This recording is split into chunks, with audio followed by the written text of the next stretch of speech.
종목 분석으로 현대바이오라는 기업을 보겠습니다. 오늘 이제 시세가 일단은 나왔죠. 그래서 최정암 신약물질 기대감이 부각되면서 상승을 했는데 이 종목이 원래 이제 시장에서 주목을 받거나 했었던 바이오주는 아니에요. 그렇기 때문에 어떤 기업인지 간단히 좀 설명을 드리도록 하겠습니다. 그래서 종목에 대한 투자라든지 종목을 분석하시는데 조금이나마 이제 도움이 되셨으면 좋겠고요. 이 현대바이오 같은 경우에는 이제 현대전자로부터 분사해서 2000년에 설립이 됐어요.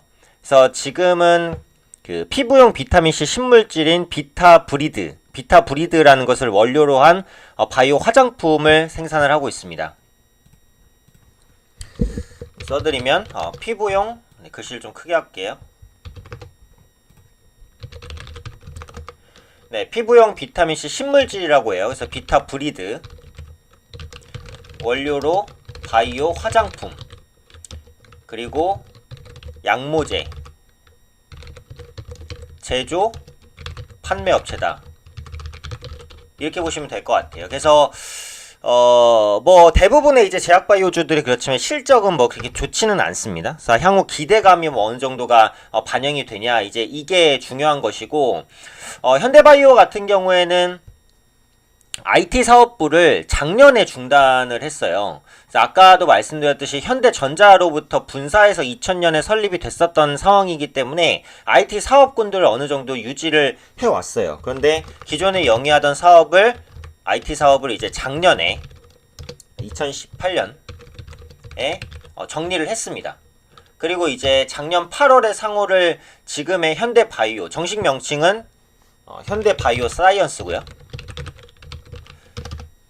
변경을 했고요.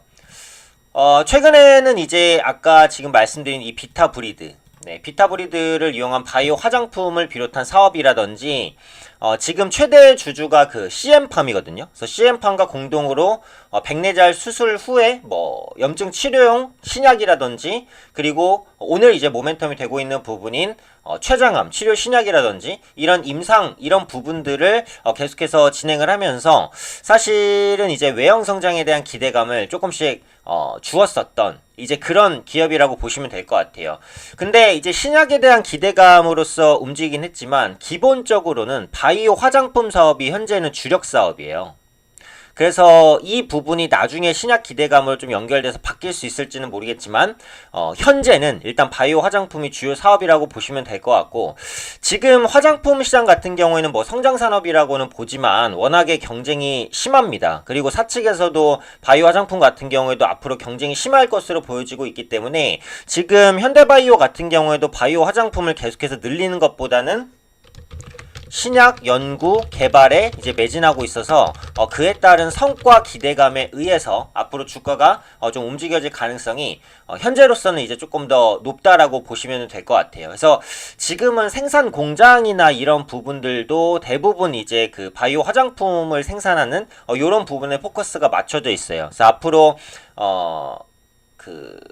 임상이라든지 이런 부분에 좀 적합할 수 있도록 회사에 대한 구조를 조금씩 바꿔나갈 가능성이 현재로서는 좀 높지 않나 판단을 하고 있습니다. 결국 이제 미래에 대한 기대감을 줄 수 있냐, 이제 이런 부분이 관건인데, 연구개발 실적을 보면 2012년부터 시작해서 뭐 앞서 말씀드렸던 비타브리드라든지 그 외에 이제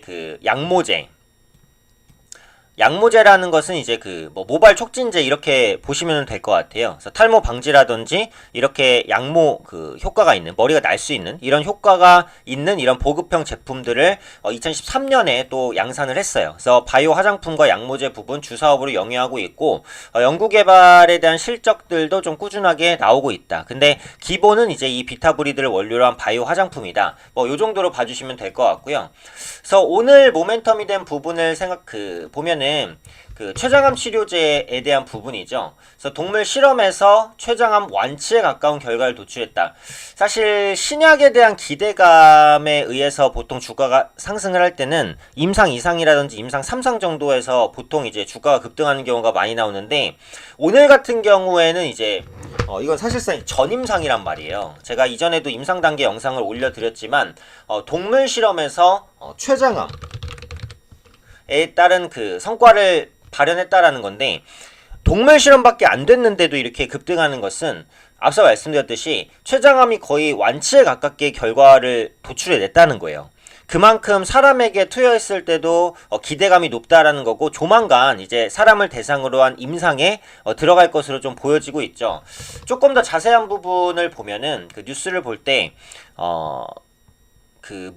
무고통 암치료 신약이죠. 폴리탁셀의 췌장암 동물 투여 결과 암치료 과정에서 나타나는 대표적인 부작용인 체중 감소 없이 암 조직이 완전한 3열까지 감소되는 결과를 확인했다라는 겁니다. 그래서 지금 암 같은 경우에는 보통 그 치료라든지 이런 투약을 했을 때 체중 감소라든지 아니면은 뭐 모발이 빠진다든지 아니면은 이제 뭐 좀 기력이 허약해진다든지 이런 부작용들이 기본적으로 따라가는데 그런 부분의 부작용 없이 암 조직이 거의 3열 수준까지 갔다는 거예요. 그러니까 임상에 대한 그 성과도 상당히 높다라고 보시면 될 것 같고, 앞으로 사람을 대상으로 한 본임상이 시작이 되는데 전에 임상 단계를 써드렸듯이 본임상의 단계는 만만치 않단 말이에요. 임상이 1상, 2상, 3상 거쳐서 시판되고 4상까지 결과를 확인하는 과정까지 가려면 굉장히 오래 걸립니다. 그래서 이번 이슈가 현대바이오에 실적으로 연결되기까지는 정말 엄청난 시간이 필요하다고 보시면 돼요. 그런데 아까도 말씀드렸듯이 보통 전임상 시험에서 이렇게까지 주가가 급등하는 경우는 별로 없는데,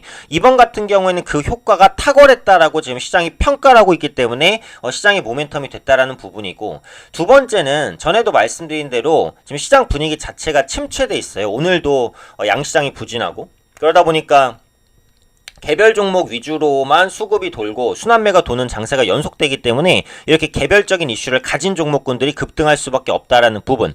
제약바이오주는 반복해서 말씀드렸듯이 3월 29일에 미국의 암학회가 시작됩니다. 그래서 지금부터 9일, 10일 정도 남았어요.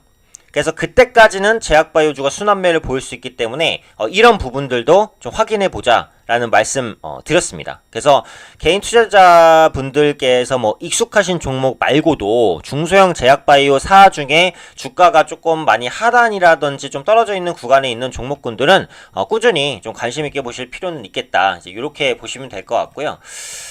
차트를 보시면은 뭐 오늘 상한가기 때문에 사실 차트는 그렇게 크게 의미는 없습니다. 근데 기본적으로는 한 5개월 정도의 매물을 한 번에 소화해낸 것이니까 그 힘은 상당히 커요. 오늘 거래량도 동반이 되고 있고, 상한가가 오늘 일단 좀 안 깨지게 된다면 추가적인 상승을 한 8,000원대까지는 보여줄 수 있지 않을까라는 판단입니다. 어차피 이건 지금 보유하고 계신 분들의 영역이니까 보유하고 계신 분들만 매도 타이밍을 보시는 게 맞을 것 같고, 제약바이오주가 최근 들어서 그 중소형주 중심으로 이렇게 툭툭 급등을 하는 모습이 자주 나타나요. 그래서 제가 요즘에 제약바이오주에 대한 영상도 자주 올려드리는데, 실제로 제약바이오주에 대한 판단 이런 것들은 좀 어렵기 때문에 꾸준히 공부하시는 방법밖에는 없어요. 그래서 나오는 기사라든지 리포트 꾸준히 보시면서 공부하시면서 제약주나 바이오주 흐름을 보시면 좋을 것 같고, 암학회 모멘텀 전까지는 제가 이슈가 된 제약바이오주가 있으면 웬만하면 계속해서